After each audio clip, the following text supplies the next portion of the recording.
Greetings everyone, my name is Leah and welcome to the Ctrlart modeling series.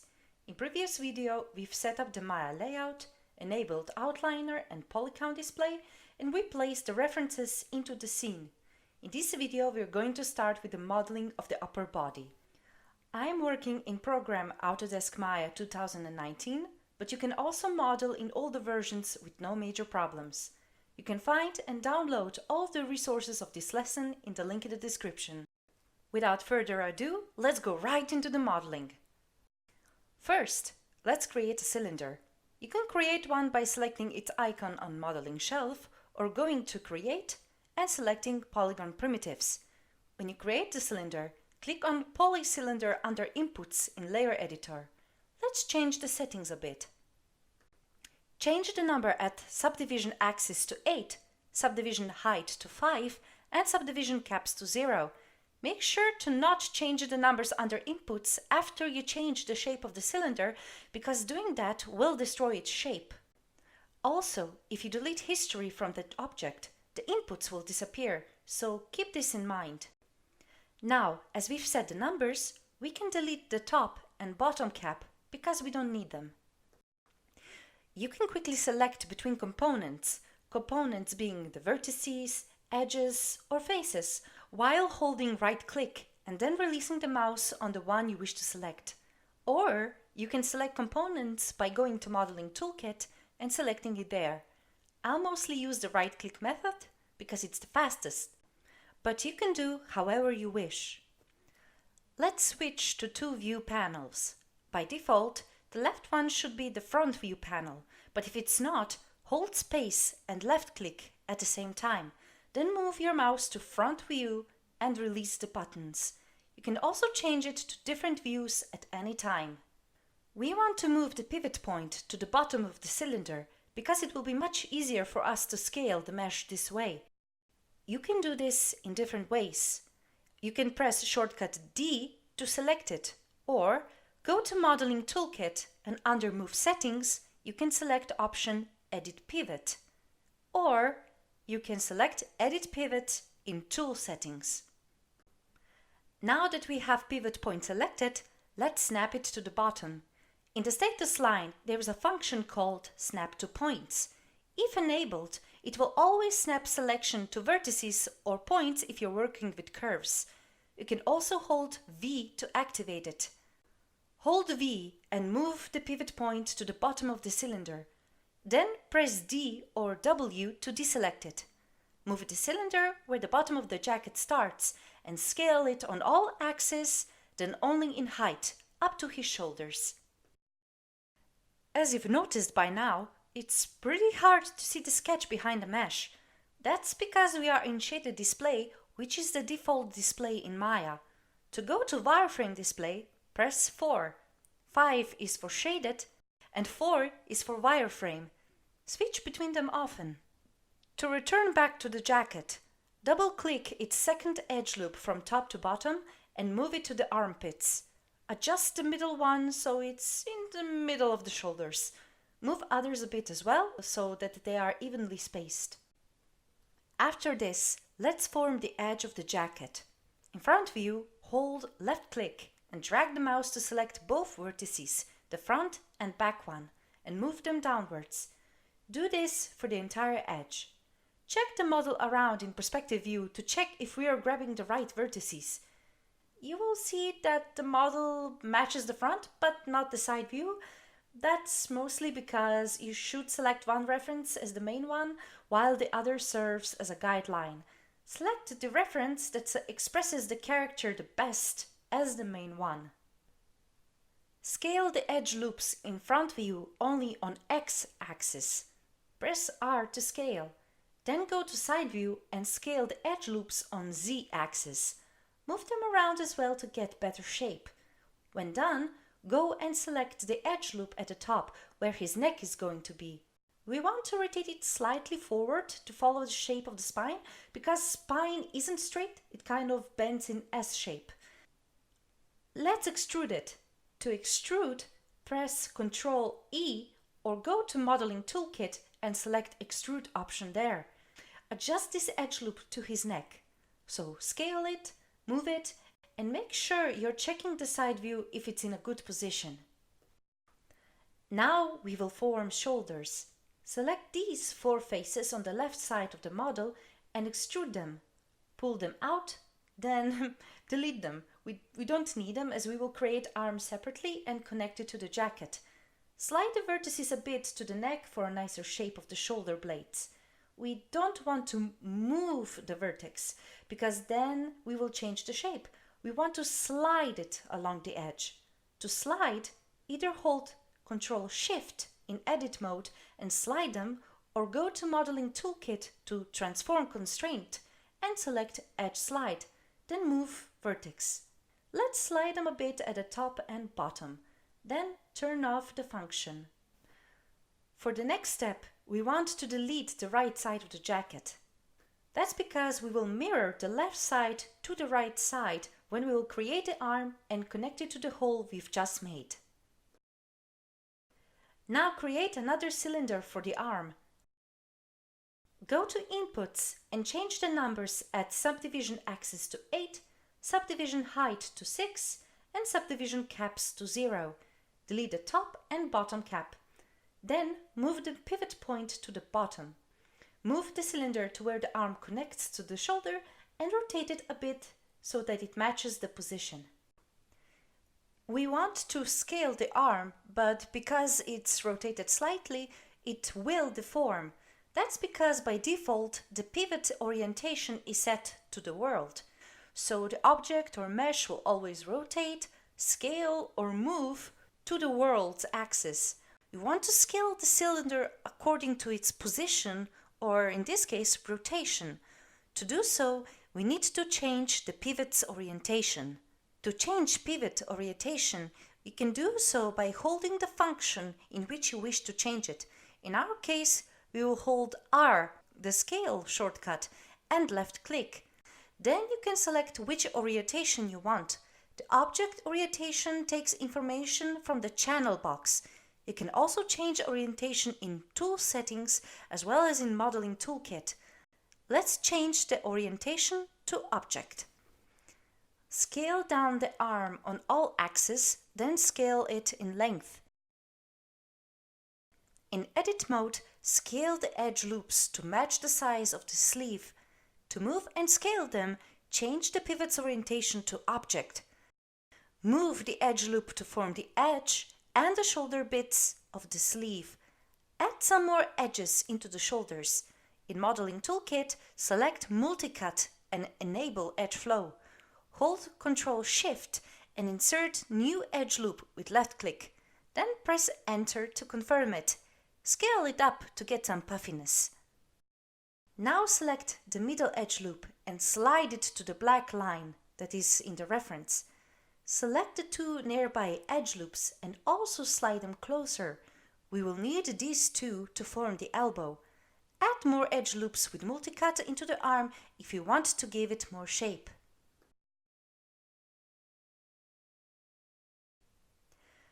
Now that we have the arm shaped, we need to form elbow.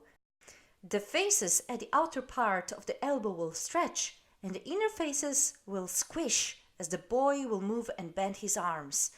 You want the texture to deform as little as possible, so we can alleviate this problem by rotating the 2 edges.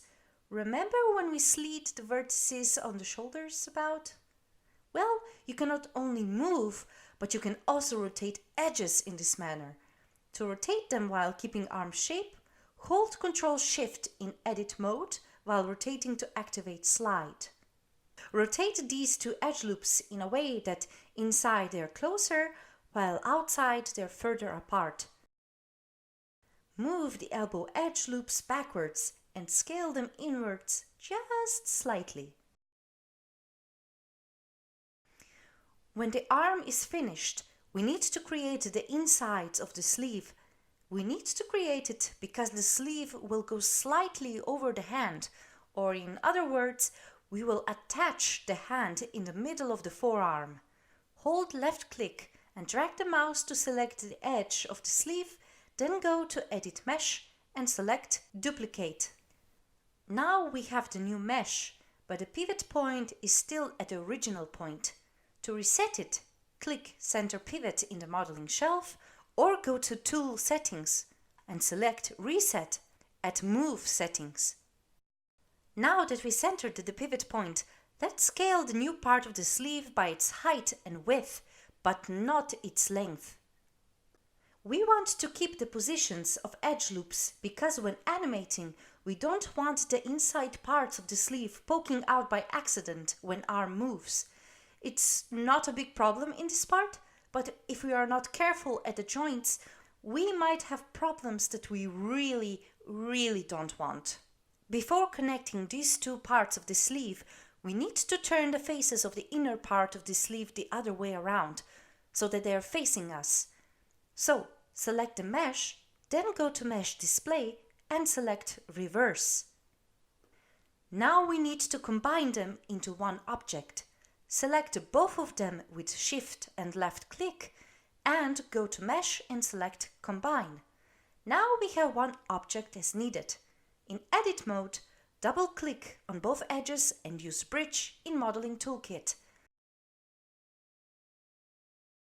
Select the two lower edges and delete them. That way we get a smoother transition and we only need the puffed up edge only on the outside. We need to bridge the hole inside the sleeve that we have, so select opposing two edges and click Bridge. Then with Multicut, add a cut in the middle and use Target Weld to connect the top and bottom vertices to the sleeve. Now we can connect the sleeve with the jacket. Select both of them with Shift and left click and combine them. In Edit mode, select the edge loops with double click and use Bridge. Because the shoulder is so square and we don't want it to be square, let's delete the shoulder edge with Ctrl Delete. If you delete edge loops this way, it means it will also delete out the vertices. Then slide the vertex further away. We deleted the shoulder edge loop to get a smoother shape, but we still need the subdivisions there for animation. So, yes, we will add another edge loop into the shoulder with Multicut, but this time enable Edge Flow. Also, turn off the Transform constraint if you enabled it this way. Now we should have two view panels again. Since we added another edge loop, let's move and scale edge loops in the shoulder a bit to match the reference.